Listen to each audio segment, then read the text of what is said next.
Assalamualaikum warahmatullahi wabarakatuh. Perkenalkan, nama saya Risyaida, saya dari Prodi Ilmu Komunikasi. Di sini saya akan menganalisis dan menjelaskan kasus yang ada pada perusahaan ABC. Perusahaan ABC adalah sebuah perusahaan yang bergerak di bidang teknologi yang berfokus pada inovasi dan pengembangan solusi teknologi terkini. Visi misi perusahaan ini adalah menjadi pemimpin pasar yang memberikan solusi teknologi yang cerdas, efisien, dan berkelanjutan. Namun, baru-baru ini perusahaan tersebut menghadapi tantangan besar terkait gaya kepemimpinan yang tidak sesuai dengan visi dan misi dari perusahaan yang mereka usung. Manajer utama perusahaan ABC, Mr. X, memiliki gaya kepemimpinan otoriter yang dominan. Dia cenderung mengambil keputusan tanpa banyak melibatkan timnya dan jarang mendengarkan masukan dan saran dari karyawan. Hal ini menyebabkan ketidakpuasan di antara anggota tim karena mereka merasa ide-ide dan inovasi dari mereka itu tidak dihargai. Dalam beberapa rapat strategis, Mr. X ini seringkali mengambil keputusan yang bertentangan dengan misi-visi dari perusahaan itu sendiri. Seperti salah satunya adalah ketika perusahaan ingin fokus dan perkembangan solusi cerdas berbasis AI, tetapi Mr. X lebih memilih untuk berinvestasi dalam produk yang sudah ada dan kurang inovasi. Ketidakcocokan gaya kepemimpinan Mr. X ini dengan visi misi perusahaan telah mengakibatkan penurunan semangat kerja di kalangan karyawan. Bahkan beberapa karyawan yang berbakat dan berpotensi besar telah memilih untuk meninggalkan perusahaan ini dan mencari kesempatan di tempat yang lebih mendukung partisipasi dan pengembangan ide-ide baru dari mereka.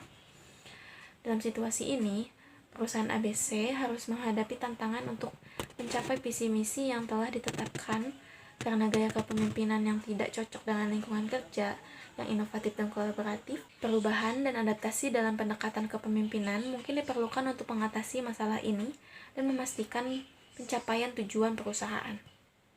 Oke, mari kita analisis dari kasus ini.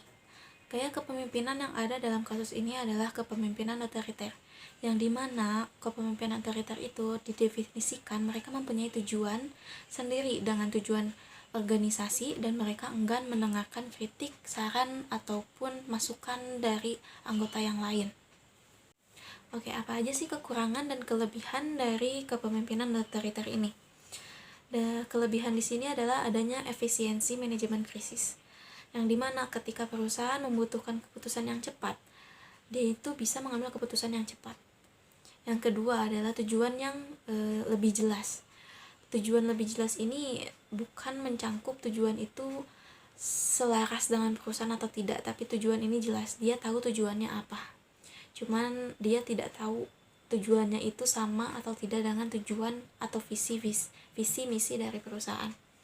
Kekurangannya adalah kurangnya kolaboratif atau kurangnya kolaborasi dalam pengambilan keputusan, yang dimana keputusan ini diambil oleh pimpinan mereka atau diambil oleh seorang pimpinan atau atasan tanpa adanya kontribusi dari bawahan mereka. Dan ini juga membuat bawahan ataupun karyawan mereka itu kurang kedekatannya dengan pemimpin otoriter ini. Saran yang bisa saya berikan kepada perusahaan ABC ini mengenai ketidaksesuaian visi misi perusahaan dengan karyawan di mereka itu adalah agak baiknya perusahaan mengadakan program pelatihan kepemimpinan terlebih dahulu kepada pemimpin mereka agar pemimpin itu dapat mengorganisasikan atau mengorganisir anggota-anggotanya agar mereka dapat menjadi satu tujuan dengan visi misi dari perusahaan itu tersendiri. Lalu dia lakukannya sosialisasi mengenai visi misi perusahaan, entah itu dengan karyawan ataupun dengan atasan-atasan antar divisi, agar tidak ada kesalahan persepsi mengenai misi visi perusahaan ini agar tetap menjadi satu tujuan. Lalu bagaimana sih cara seorang manajer meningkatkan partisipasi karyawan agar dapat melakukan atau ikut andil dalam pengambilan keputusan di sini? Satu, buat mereka itu mengeluarkan ide-ide, saran, kritik, dan masukan mengenai program yang sedang kita buat atau program yang sedang kita jalankan. Siapa tahu pendapat dari mereka itu ada yang bisa diterapkan di dalam progres yang sedang kita jalankan. Selain itu, ide-ide mereka yang kita dengarkan juga dapat membuat mereka merasa dihargai, yang nantinya mereka akan menjadikan itu sebagai batu loncatan untuk menjadi lebih baik lagi. Dan terus karyawan yang didengarkan ide-idenya ini juga dapat meningkatkan kesemangat kerja mereka, atau mungkin nanti menimbulkan loyalitas mereka kepada perusahaan. Dengan situasi seperti ini juga membuat lingkungan kerja karyawan yang ada di perusahaan itu menjadi lebih nyaman, dikarenakan saling mendengarkan satu sama lain antara karyawan kepada pimpinan, begitupun dari pimpinan kepada karyawan, yang menjadikan lingkungan kerja mereka itu menjadi nyaman, dan karyawan juga tidak merasa tidak dihargai karena pendapat mereka itu dapat didengarkan.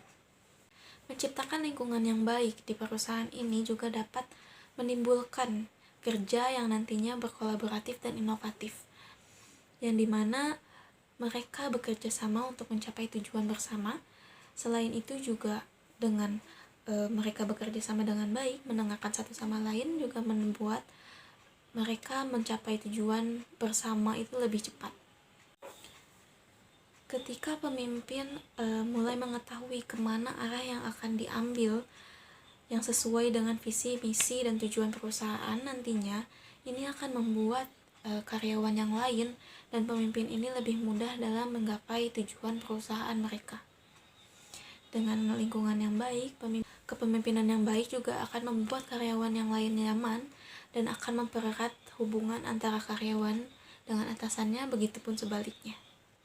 Belum lagi dampak baiknya adalah nantinya tujuan perusahaan yang dapat tercapai dengan lebih cepat dikarenakan kolaborasi antara atasan dengan karyawannya, karena mereka mempunyai satu tujuan, satu visi dan misi yang akhirnya dapat mencapai tujuan lebih cepat. Apa sih manfaat dari kita mendukung budaya yang dimana kita membuat karyawan berpartisipasi dalam pengambilan keputusan? Yang pertama, memunculkan adanya tempat atau lingkup kerja yang nyaman. Kenapa nyaman? Dikarenakan karyawan merasa mereka dihargai karena suara mereka didengar oleh atasan mereka, dan akhirnya mungkin ada beberapa pendapat mereka yang nantinya akan diusung menjadi ada di dalam progres dalam mereka mencapai tujuan. Yang kedua, kerjasama yang baik juga akan menimbulkan loyalitas antara karyawan kepada perusahaan, yang nantinya juga akan menjadikan produktivitas karyawan menjadi lebih baik lagi ke depannya.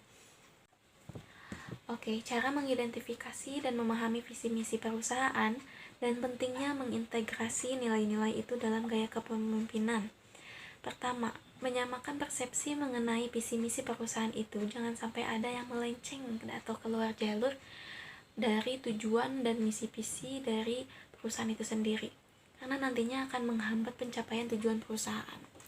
Lalu apa hubungannya dengan gaya kepemimpinan yang ada di perusahaan itu? Ketika gaya kepemimpinan itu mempengaruhi alur atau jalan yang nantinya akan dituju oleh perusahaan itu atau karyawan itu atau tim itu sendiri dalam mencapai tujuannya itu, apakah pencapaian tujuan itu akan lebih cepat, atau mungkin akan lebih lambat, atau mungkin bahkan tidak sampai tujuan sama sekali. Baik, saya rasa itu analisis dari saya mengenai perusahaan ABC ini. Terima kasih atas perhatiannya. Wassalamualaikum warahmatullahi wabarakatuh.